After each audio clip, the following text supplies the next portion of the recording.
Padres hosting the Rockies, and the Padres are minus 195 on the money line. The Rockies are plus 165. The over-under is 8 runs.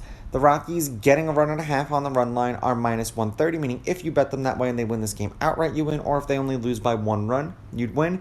And the Padres laying a run and a half are plus 110 on the money line, meaning if you bet them that way, they'd have to win this game by 2.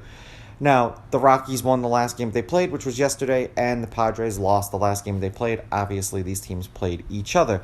Now, both of these pitchers have pitched against the opposing team. It was last season, but it is just a little bit of background on how these pitchers did against the opposing team.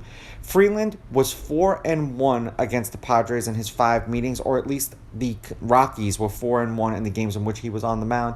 And Martinez was used a bunch in relief, but the Padres were 3-3 in the games in which he appeared against the Rockies.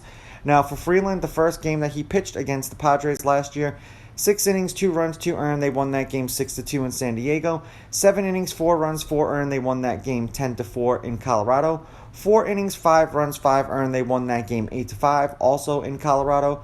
5 2/3, 2 runs, 2 earned. They won that game 7-3, and that was in San Diego. The last game he pitched against them, though, he did get hammered. He went 2 2/3, 7 runs, 6 of which were earned, and they lost that game 13-6, and that was in Colorado.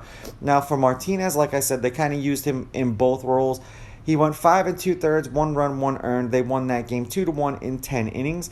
5 innings, 4 runs, 4 earned. They lost that game 5-4 in Colorado. 1 inning, 1 run, no earned. They lost that game 5-3. 1 1/3, no runs, no earned. They won that game 4-1. 2 1/3, no runs, no earned. They lost 7-3. 1 inning, 1 run, 1 earned, and they won that game 13-6, and that was in Colorado. And that was against Freeland, but yet again, like you heard the stats, he was in relief a lot of those games. Now, head-to-head, the home team is 6-4. The road team is on a 3-game winning streak. The Padres are 6-4 against the Rockies in their last 10. The favorite is 6-4 on the money line. The favorite or the underdog getting or laying runs is 5-5. They've only been 2 one-run games in their last 10, so generally, whether it's the favorite or the underdog, they win by at least 2 runs. The over has hit in their last 3. The over is 7-3, and the over 8 is 7-3. The last game they played, which was yesterday, the Rockies won 7-2. The game before that, the Padres won 13-6. The game before that, the Padres won 9-3. The game before that, the Rockies won 4-3. I think this is another one of those games where the Rockies can take it because Freeland pitches incredibly well against the Padres. So I'm going to take the Rockies with the money line. I'm going to take the Rockies getting the runs, and I'm going to go over in this game. These are just my picks. If you disagree, please go with your gut, and please bet responsibly.